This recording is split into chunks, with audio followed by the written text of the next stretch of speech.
Hi guys, welcome back to my kitchen, or rather in Kwankyewaa's voice. Well, hello there. In today's video, I'm going to be recreating one of my favorite Ghanaian YouTuber, Kwankyewaa's kitchen.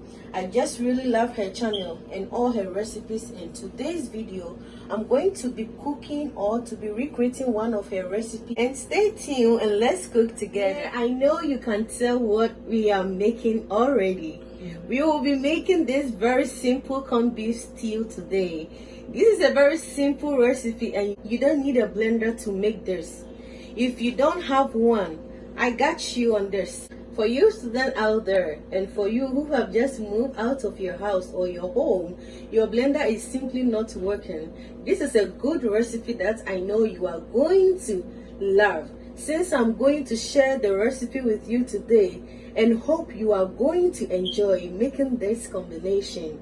Alright, so let's start cooking.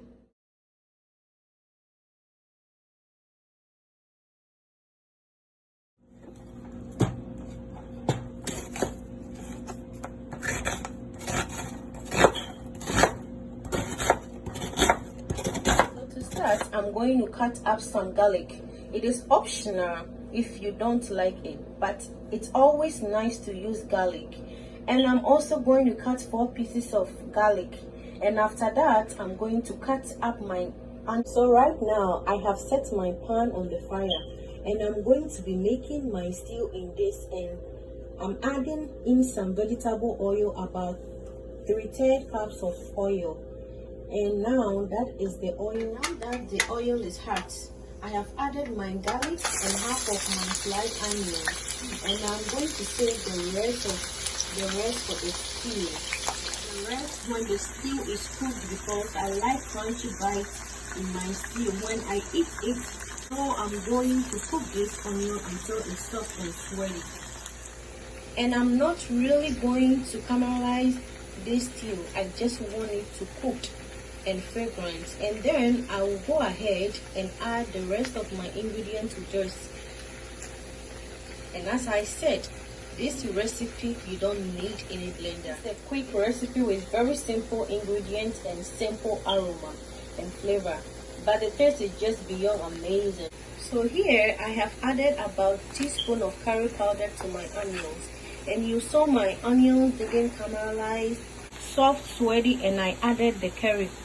And I'm just going to let it cook for about a minute, frequently stirring just to make sure my curry is fried. And it's very fragrant before we add any other ingredient. And I think it's cooked, so I'm going to add my pepper. Give it a stir.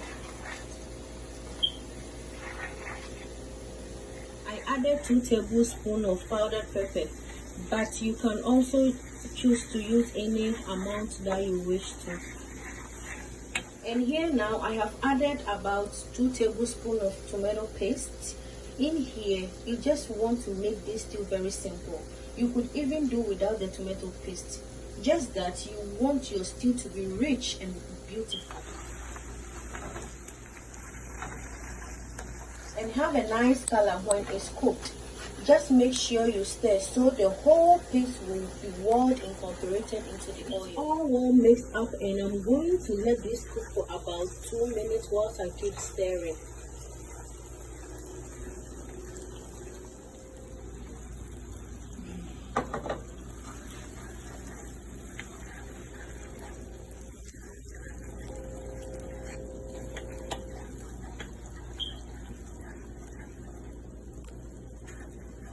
So whilst my tomato paste cooks, I have sliced up my fresh tomatoes, added it to my stew, and allowed it to cook. Already smells so good. It's something so simple you will like. This is just a simple tomato stew, but the taste is just going to be too amazing. So I have added 2 bay leaves, and it will be like a plus. And I'm going to go ahead and let it simmer. Just on low heat until our stew is cooked. Then I can also focus on making my delicious rice. So I have my saucepan already on fire, I have turned it up. I just want it to heat up so that when I start cooking, everything is going to be braised. So I have here 1/6 of my packet spaghetti, and I'm just going to break them into 3 pieces. Once done with that, I have some vegetable oil in my saucepan, which I'm going to proceed in making my spaghetti braised rice. And now my oil is hot enough.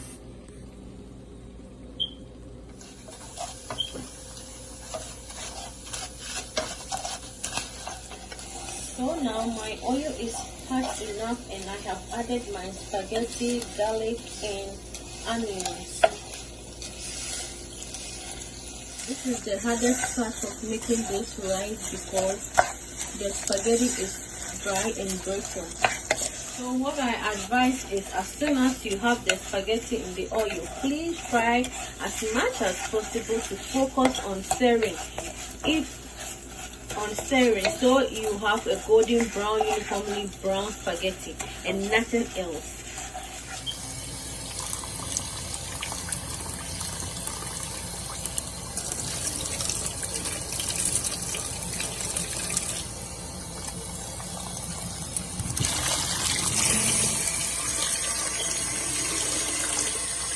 If you don't stir consistently, the spaghetti is going to get burnt.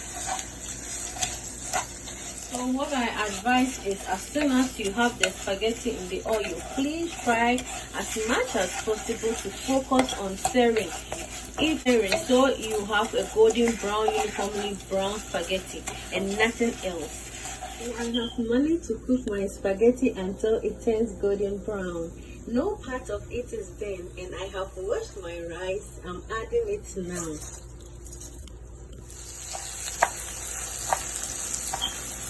I'm going to just put this right just to toast it a little bit. So we'll be toasting it, and so it's just going to go ahead and stir it together. Mix it up with the spaghetti and onions. So now I'm adding my water and salt for taste.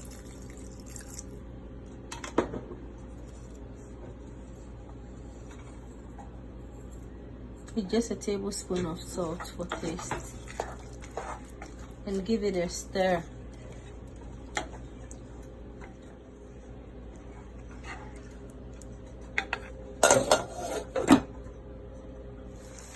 So now I have covered my rice, and I'm focusing on my tomato stew, which has cooked beautifully. The sliced up tomatoes have fallen off and off a little bit more. So now our stew has cooked like 20 minutes under low heat. And as you can see, it has reduced. It is fragrant, and I think it's a good time to add the corned beef. So now I have taken it up in lumps into my stew because you don't want it to be smooth. The corned beef is in a big chaff, so that no matter how you eat, you still see what is in there. Our stew is almost done, and the rice is almost done as well. It's doing fine. So this is about 15 minutes into the cooking. I checked on it because remember, you have all this spaghetti in there. So you would want to make it because sometimes when you settle on the layer, not evenly mix in your rice, and you want to give it a good stir so that you have the spaghetti well incorporated in your rice.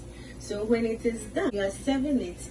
Every scoop has enough and a perfect balance of spaghetti in your rice, and that is what you want to add. And at this point, I'm just going to go ahead and add my sliced up onions to my tomato stew, and of course, it's just to give it an extra texture. You don't need to do this if you don't like extra texture, but this worked just perfectly for me.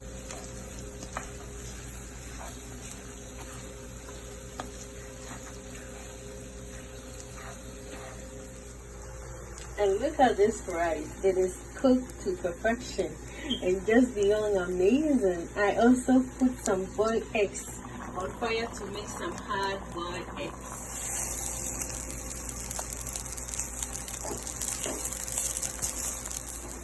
The rice is just fluffy, beautiful, and just perfect at this point. So our stew is done. and our eggs are boiled. So simple. I hope you enjoy doing this with me because I really enjoy having you on board, and it's always a joy to do stuff with you.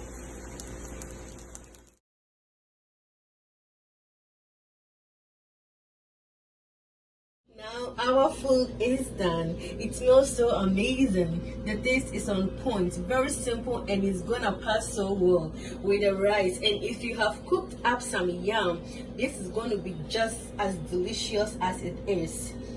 I hope you will be able to try this at home. This is a classic meal, very simple and made to perfection. And everybody you serve this will love it. Thank you for watching, and if you are new here, this is Mommy P's Kitchen, where making simple recipe, replicable meal is a joy. And until I come your way next time with something special, be loving, be kind, and always remember, love of God and the family is life's greatest blessing. Please like, share, and subscribe to my channel if you have not done that yet. And if you are a new subscriber, welcome to my channel. This is Mommy P's Kitchen. Thank you.